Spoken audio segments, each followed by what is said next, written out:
हमें पार्टी से एक दिन पहले का सीन दिखा रहता है जहां ड्यूक तो नींद की कमी का शिकार था और हमारी हीरोइन उसका डार्क पास्ट उसको बहुत ज्यादा मुतासिर कर रहा था। और ग्लैन उसको तो कॉन्फिडेंस नहीं था, लेकिन तभी उनकी ट्रांसफॉर्मेशन होती है और हमें पार्टी का दिन दिखाया जाता है। और तीनों हार्ट शेप बना रहे थे, लेकिन तीनों का हार्ट ही अलग था और तीनों ही बहुत ज्यादा कॉन्फिडेंस लग रहे थे। तो तब हमें बताया जाता है कि ये दोनों कपल जो कि अभी पिछले दिन बैठ के पेपर्स के दरमियान घुसे पड़े थे और अपना काम कर रहे थे, अब एम्पायर के सबसे फ्रेशेस्ट और क्यूटेस्ट कपल बन गए हैं। और ड्यूक वो तो मिडिल एज आदमी है जिनका डार्क पास्ट उनको हंट करता रहता है, लेकिन इस वक्त वो तो किसी रिच मिडिल एज हंक की तरह लग रहे थे जिनका डार्क पास्ट उनको मुतासिर करता है। लेकिन अब वो रिच तो थे ना। और वो कहती है इसके बाद किसकी ट्रांसफॉर्मेशन है।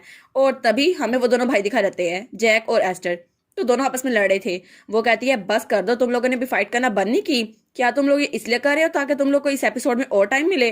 तो फिर वो कहती है तुम लोग को भी फाइट करनी है इस दिन पे भी, बस कर दो, खत्म करो इसको। तो वो दोनों अपनी तलवारें पीछे कर लेते हैं, लेकिन जैक कहता है मुझे इसके कपड़े नहीं चाहिए, वैसे भी मैं अपना आउटफिट बना सकता हूँ। तो एस्टर कहता है हाँ हाँ, तो वे अपने कपड़े दे कौन रहा है, वैसे भी इसके बाद मेरे कपड़ों से ब्लड की स्मेल आएगी। तो फिर हमारी हीरोइन कहती है तुम्हारे पास कोई चॉइस नहीं है जैक, मुझे पता है तुम्हें पार्टीज पसंद नहीं है, लेकिन फिर भी तुम्हें वहां जाना तो है, तो कम से कम अपने भाई के कपड़े पहन लो, वैसे भी तुम्हारे साइज के हैं। वो कहता है मैंने कहा ना मुझे नहीं पहनने, और वैसे भी वहां जाना कुछ जाता है। तो एस्टर उसकी टाई पकड़ लेता है। वो कहता है फिर तुम आ क्यों रहे हो, अब रुक जाओ ना यहाँ पर। तो वो कहता है वो इसलिए ताकि मैं यंग मिस्ट्रेस को अकेला न छोड़ दूं, तुम चाहती हो मैं उनको अकेला छोड़ दूं और तुम फिर से उनके गार्ड बन जाओ। तो हमारी हीरोइन कहती है छोड़ो इसे, दफा करो। और फिर वो कहती है लेकिन मेरे रियोन ने तो कितनी मेहनत की है ना डांसिंग में, वो कितना जरा क्यूट है ना, अडोरेबल है। और तब जैक सोचता है मैं मिस्ट्रेस को ऐसे नहीं भेज सकता वहां पर शेर की गुफा में, वैसे भी उनका भाई वो तो बिल्कुल अजीब सा है। और फिर वो कहता है इसलिए जैक की फीलिंग वो बिल्कुल हवा की तरह फिकल है, और उसके भाई ने अभी तक उसकी टाई पकड़ी हुई थी। और तब ऐसा तलवार निकाल लगता है। तो हमारी हीरोइन कहती है रखो इसको वापस। तो वो कहता है अच्छा ठीक है रख देता हूँ। तो तभी ड्यूक वो बगे में बैठा हुआ था। वो कहता है बस कर दो, तुम लोग के काम खत्म नहीं हुए, जल्दी से आओ और हमें जाके डांस करना है। तो वो कहती है जी जी। और उसके बाद हमें हमारा रियोन दिखा रहता है जो भागता हुआ उसकी तरफ आता है। वो कहता है सिस्टर मैं कल पूरी रात सोया था जैसे आपने कहा था, आप देखे मेरी स्किन की जरा फ्रेश लग रही है। लेकिन तभी जैक उसको पकड़ता है और उठा लेता है। वो कहता है क्या, किसने मुझे उठाया?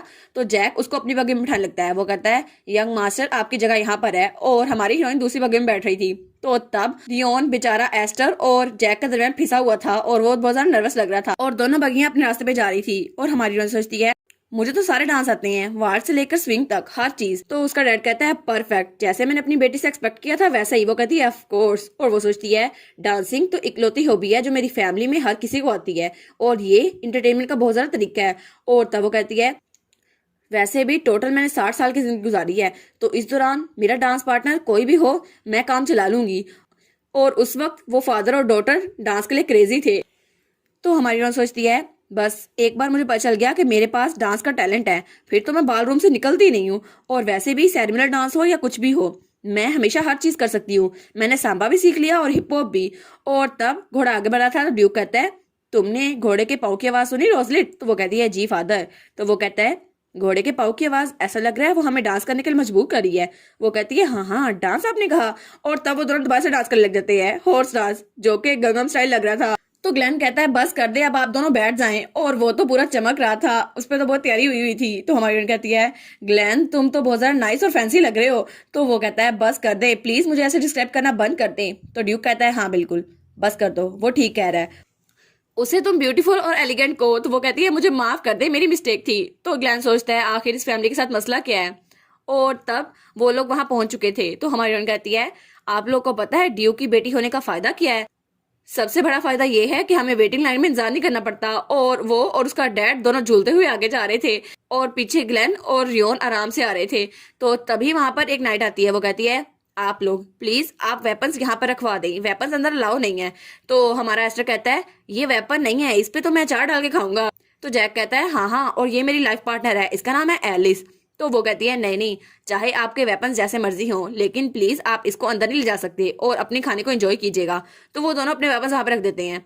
तो फिर पीछे से दोबारा लड़ने लग जाते हैं अपने हाथों से। तो हमारी कहती है वाओ फाइनली मैं यहाँ पर पहुंच गई। और तब वो हमें बताती है ये पार्टी तो खुद ही स्टार्ट हो गई इरेगुलर पार्टीज के बजाय, क्योंकि ये इवेंट तो किंगडम में हर कोई ज्वाइन कर सकता है, और इसका सिर्फ एक मकसद है ताकि लोग यहाँ पर आए और एंजॉय करें, क्योंकि ये क्वीन की बर्थडे पार्टी है। और क्वीन वहाँ बैठी बहुत ज्यादा चमक रही थी। वो कहती है आप सबके यहाँ आने के लिए थैंक यू। और तब हमें ईस्ट के ड्यूक का बेटा दिखाया जाता है एंटोन।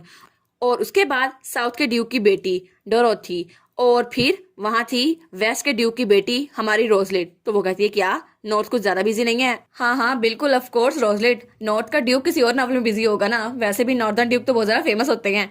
तो फिर वो कहती है अच्छा जो भी है अब इससे फर्क नहीं पड़ता, नॉर्थ यहाँ पर आए या ना आए, अनाउंसमेंट तो आज मैं करके रहूंगी।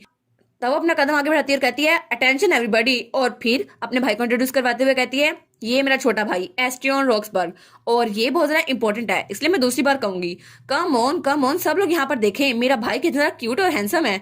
तो एस्टियन अपने आप को इंट्रोड्यूस करवाते हुए कहता है मेरा नाम है एस्टियन। तो पीछे से वो बड़ी डरावनी होकर कहती है कोई भी इसे टच करो और मैं तुम सबको मार डालूंगी। तो वो कहता है आप सबसे मिलकर बहुत ज्यादा खुशी हुई, और योर मैजेस्टी आपसे मिलकर बहुत ज्यादा खुशी हुई। तो क्वीन कहती है ओहो लेडी रोजलेट, लगता है आप अपने भाई की बहुत ज्यादा केयर करती हैं, और ऐसे भी ये बहुत ज्यादा हार्ट वार्मिंग है। तो वो कहती है थैंक यू योर मैजेस्टी। तो फिर क्वीन कहती है और वो यंग मैन जो तुम्हारे साथ है वो कौन है? तो हमारी कहती है ओ ये। तो ग्लेन कहता है क्या अब मेरी बात आ गई? तो हमारी कहती है इनसे मिलिए, ये है मेरा ब्यूटीफुल फियांस ग्लेन होफन, और आज मैं क्राउन प्रिंस से इन्हीं को मिलवाने के लिए लेके आई हूँ, लेकिन क्राउन प्रिंस है कहाँ पर? तो हमारा ग्लेन कहता है हाँ हाँ जी हेलो, और पीछे से वो कहती है अब वो कहाँ चला गया, मैंने उसे शो ऑफ करना था, पता नहीं कहाँ दफा हो गया है। तो क्वीन कहती है लगता है आप मेरे बेटे को ढूंढ रही हैं, लेकिन आपका इतना ब्यूटीफुल फियांसी आपके साथ है, आपको अभी मेरे बेटे को ढूंढने की जरूरत है। वो कहती है नहीं नहीं मैं चाहती हूँ लॉर्ड ग्लेन की ब्यूटी उनके साथ शेयर कर सकूं। तो ग्लेन कहता है माय लेडी। वो कहती है अच्छा चुप हो जाओ। तो क्वीन कहती है मेरा प्यारा बेटा आपकी आने की वजह से बहुत ज्यादा डिप्रेस हो गया था, इसलिए वो यहाँ से भाग गया लेडी रोजलेट, और वैसे भी आपको वो गार्डन के कॉर्नर में मिल जाएगा फ्लावर्स को एडमायर करता हुआ। और तब वो सच में वहां पर था गार्डन में फ्लावर को सूंघता हुआ। वो कहता है मुझे तो मिल गए मेरे प्यारे लव, और तब वो गार्डन को देख रहा था। वो कहता है जिस इंसान को मैं अभी तक ढूंढ रहा था, लेकिन तभी वो वहां से भागने लग जाता है क्योंकि उसके पीछे हमारी हीरोइन आ रही थी। तो हमारी हीरोइन अगली लाइन बोलती है कि मैं तुम्हें पैशनेटली इम्ब्रेस करूंगी। तो तब वो तो बहुत तेज से वहां से भाग रहा था और हमारी हीरोइन उसके पीछे भाग रही थी, और एस्टर और जैक उसके पीछे भाग रहे थे। वो कहती है योर हाइनेस मैंने एंगेजमेंट कर लिया है। वो कहती है प्लीज मेरी बात तो सुन ले, लेकिन आप रुक क्यों नहीं रहे? आपने मेरे क्यूट फियांसे को देखा? अरे हाँ आप तो मुझसे 8 साल बड़े हैं लेकिन अभी तक सिंगल हैं। ओ ओ किंगडम का क्या बनेगा? मेरे प्यारे क्राउन प्रिंस प्लीज मेरी बात तो सुन ले। और तभी उसे वहां से भागते हुए कोई लड़की दूर से देख रही थी, और वो लड़की उसने चश्मा पहना हुआ था। तो वो कहती है लेकिन आखिर ये हो कौन सकती है? और इसी के साथ ये वाला पार्ट यहीं पर ख़त्म। तो आप लोग बताइएगा आप लोग को ये पार्ट कैसा लगा, और वीडियो को लाइक और चैनल को सब्सक्राइब लाजमी कीजिएगा। बाकी वीडियोस का लिंक भी स्क्रीन पर नज़र आ रहा होगा, तो काइंडली उनको भी चेकआउट कर ले। और thank you so much for watching my videos. Stay safe, bye bye.